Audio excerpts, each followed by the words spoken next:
She didn't speak to me for 2 days, but she didn't need to. Her silence screamed louder than a funeral bell. The house became a battlefield. Daniel was sleeping on the couch downstairs. Vanessa locked their bedroom door and played worship music at full volume, as if soaking the walls in gospel could wash away the sin we left behind.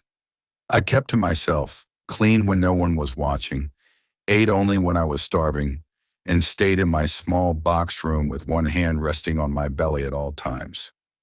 I was carrying a secret that had exploded into everyone's reality, and yet I was the one paying the price. It was Saturday afternoon when she finally snapped.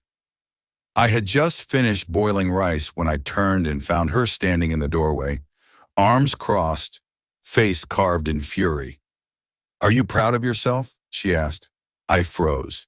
"You broke my marriage, you village rat. You walked in here wearing pity and shame, and underneath it all, you were just thirsting for my husband."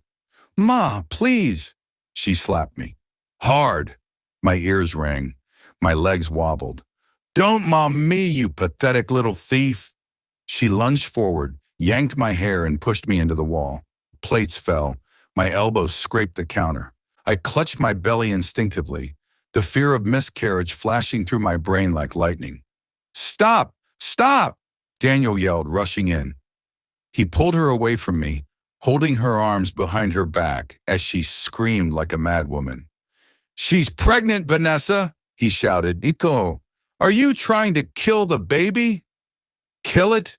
I want it dead," she spat. "That child is a stain. It should never have existed." My knees buckled.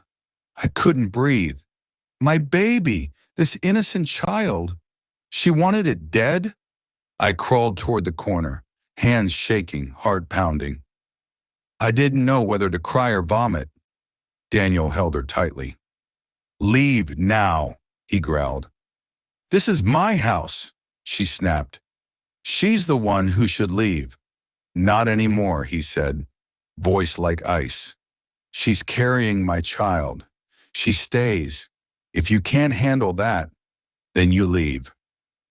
Her eyes went wide. For a split second, she looked like a broken girl, not a vengeful wife. Then she laughed, a short, bitter laugh. "You're choosing her over me?" she asked, voice shaking. "After 10 years of trying, of needles, of doctors, of prayers, you're choosing this girl?" Daniel didn't answer. That silence was louder than betrayal. Vanessa yanked herself free and stormed out, slamming the door so hard the glass panel cracked. Daniel helped me to my feet. "You're okay?" he asked, brushing hair from my face. "No," I whispered. "I'm not." He looked at my belly, then at me. "I'll get you a new place to stay. Safe, quiet, away from all this." I wanted to scream. I wanted to collapse into his arms and weep. I wanted to hate him. But all I could think was, I didn't steal her husband. Her husband gave himself to me. And now, I was the one who would pay the ultimate price. Daniel kept his promise. 2 days after the explosion with Vanessa, he moved me out of the house to a small but luxurious flat in Barking. Marble floors, fully furnished, a smart TV mounted on the wall, a stocked fridge, a wardrobe full of maternity clothes I never bought. He handed me a brand new iPhone, but no SIM card. "Just for Netflix and games," he said with a smile. I looked at him, confused. "Don't you think I'll need to, call someone?" "There's no one you need to call," he said softly. "You have everything you need here. Just rest, eat well, protect my child." His words were smooth, his tone sweet, but underneath I sensed something I couldn't name. For the first time in months, I slept alone, on clean sheets, in peace. But the silence was deafening. No church noise, no Vanessa's insults, no ticking wall clock. Just nothing. I tried opening the door the next morning, to take a walk, to feel the sun, but the bolt was locked from outside. I tried the windows. They didn't budge more than 3 inches. I waited for Daniel to visit that evening. "Why is the door locked from the outside?" I asked. He paused. "It's just precaution," he said. "Vanessa knows people. If she finds you, I don't know what she might do." "But I can't even go outside?" "It's only for a while," he said, kissing my forehead. "You're safe here, Amara. That's what matters." Safe or hidden, days turned to weeks. He came every 2 or 3 days, always bringing groceries and prenatal vitamins, always hugging me, always watching me like I was his most fragile investment. I started noticing things. There were no clocks in the house, no news channels, no Wi-Fi password. The iPhone he gave me, monitored. It would reset every morning. No saved photos, no browsing history. I was beginning to feel like a well-fed prisoner. One night I gathered the courage to ask, "Daniel, what's your plan?" He looked up from his seat. "Plan? For us, for the baby, for me." He stared at me for a long time before answering. "I haven't figured it all out yet," he said. "But you and the baby, you're mine. I won't let anyone hurt you, not even yourself." His voice was calm, but the way he said mine made my skin crawl. I wasn't his wife. I wasn't his maid anymore. I wasn't even free. I was something between a secret and a possession. That night I cried in the bathtub, my belly starting to show, my heart whispering, "This isn't love. This is ownership. And I don't belong to him." But who did I belong to now? No passport, no documents, no family. Only this child, and a man who protected me with a lock. It was a rainy Tuesday when Daniel called, with panic in his voice. But before I could get what he's saying, his line went off. I woke up to pounding on the door. Not urgent like a thief or the police, but haunting, repetitive, slow, like someone knocking on wood in a trance. I dragged myself to the door, heart thudding, eyes barely adjusted to the hallway light. And there she was, Vanessa, hair unkempt, her hospital scrubs half-buttoned, no shoes, no coat, just tears, staining her cheeks and pooling at her collarbone. I didn't know where else to go," she whispered. "I wanted to shut the door. I wanted to scream and ask her what she wanted from me. Hadn't she taken enough?" But something in her face held me back. It wasn't rage, it was pain, naked, gutting pain. "I'm not here to fight," she mumbled. I just want to feel the baby kick." I stood there, stunned. "Please," she said, folding into herself. "I just want to know what it feels like. Just once. I can't, I'll never." She broke off, choking on her sobs. I didn't understand what was happening until she sank to the floor, her back against the hallway wall, curling into a fetal position. "They took my womb, Amara. After the miscarriage, they said the damage was too much. I'll never carry a child. Never." And then she screamed. Not at me, not at the world. Just into the silence of the early morning. A scream so hollow, so deep it felt like it came from her bones. I opened the door wider. I didn't know why. Maybe because I too had been broken. Maybe because grief speaks a language even betrayal can't mute. She sat on my couch like a ghost. "He said I was too controlling," she said. "Too cold. That's why he kept you. You made him feel like a man." I stayed silent. I hated you so much. Until I saw the scan, that heart beating inside you. It was supposed to be mine. She reached out slowly as if asking permission, eyes swollen, searching my face. I nodded. Her hand met my belly. She gasped when she felt it. A tiny flutter, a small kick. Her whole face crumpled, and then she wept. Not like a rival, not like a wife abandoned. She wept like a woman whose body had betrayed her. When she left, just before dawn, she turned at the door and said, "He doesn't deserve you, or the baby. But maybe this pain will teach me how to stop chasing men who forget I'm human." I said nothing. And yet, as she walked barefoot into the night, I cried too. Because for the first time, I saw her as more than the woman who had everything. She was now the woman who had nothing.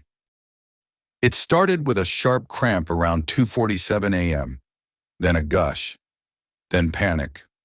I was alone. Daniel hadn't called, hadn't shown up. I wasn't surprised anymore. I was numb. I dialed the cab number, trembling.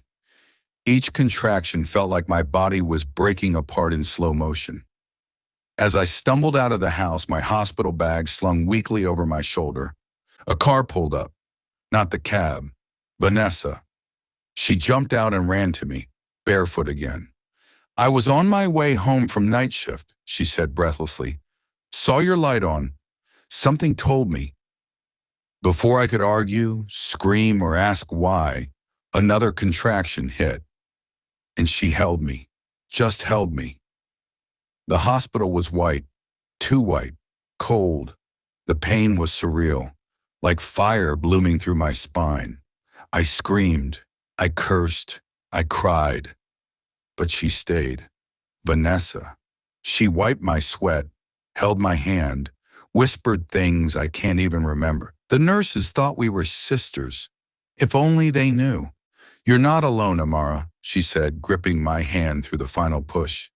"You're bringing life into this world, not pain." And just like that, he came, tiny, wet, wailing like his lungs were searching for justice. A baby boy. "Healthy heartbeat," the doctor said. "Perfect weight. Congratulations, Mama." Mama. The word hit different. I held him close, his skin warm against mine, and for the first time in months, I felt something return to me.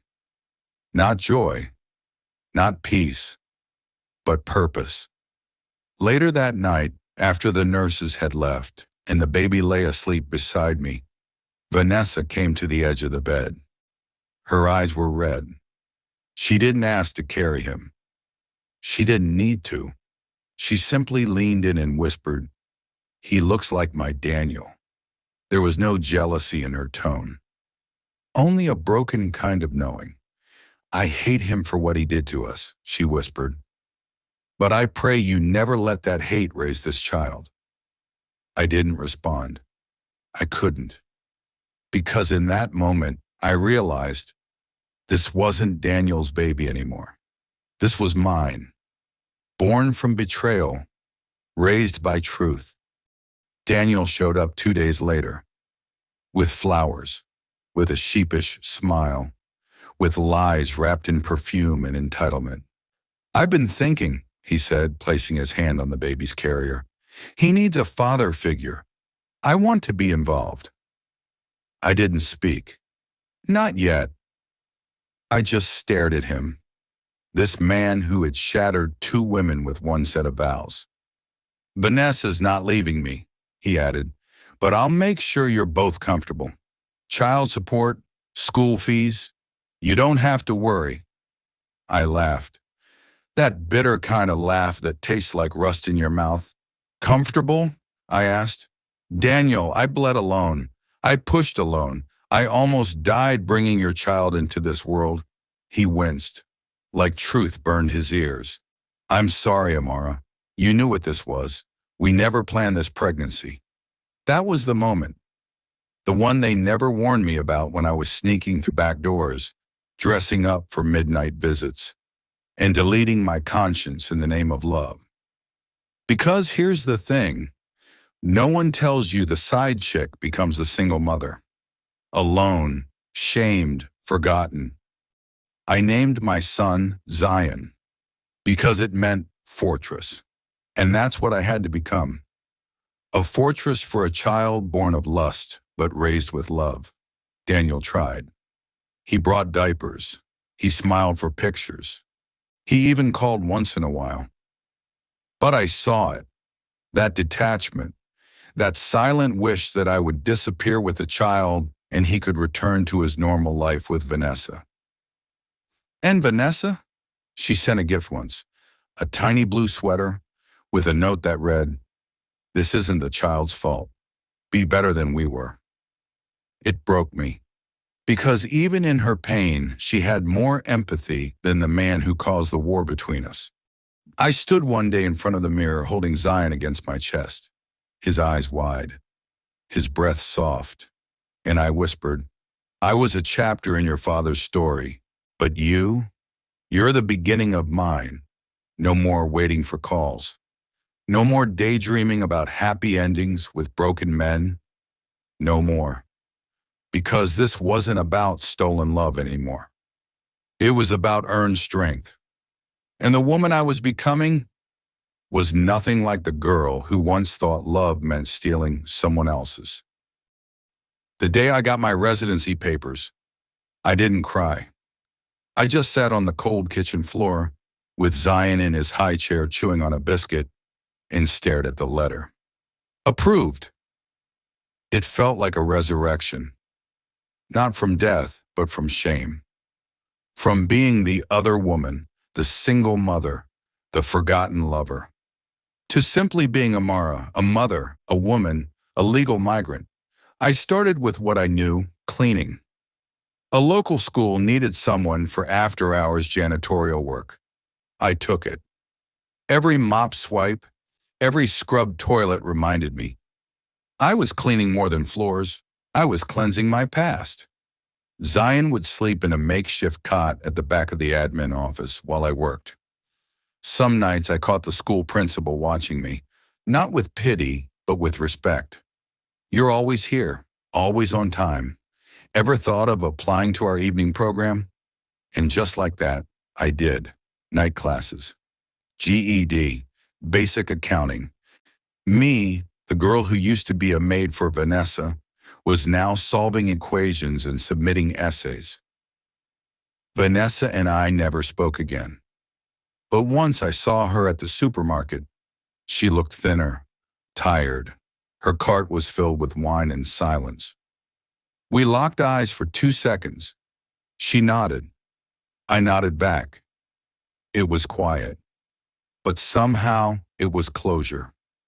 I saved every extra dollar, bought secondhand baby clothes, learned to drive, shared an apartment with 2 other immigrant mothers who became my sisters in survival. Zion turned 3. At his birthday, he wore a superhero cape and screamed, "My mummy's the strongest." I laughed, because I finally believed him. The Amara who arrived on Daniel's couch in desperation no longer existed. This new woman? She still bore scars, still cried some nights when the loneliness crept in like cold. But she was rebuilt, resilient, redeemed. One day I wrote in my journal, "They said I'd ruined a marriage, but no one asked what the marriage had already ruined in me." I no longer needed Daniel's love, nor Vanessa's forgiveness. I had my son. I had my name. I had my new life. From maid to mother to migrant, I rose. Not perfectly, but powerfully. Where in the world are you listening to my story from? Please like, subscribe, and share.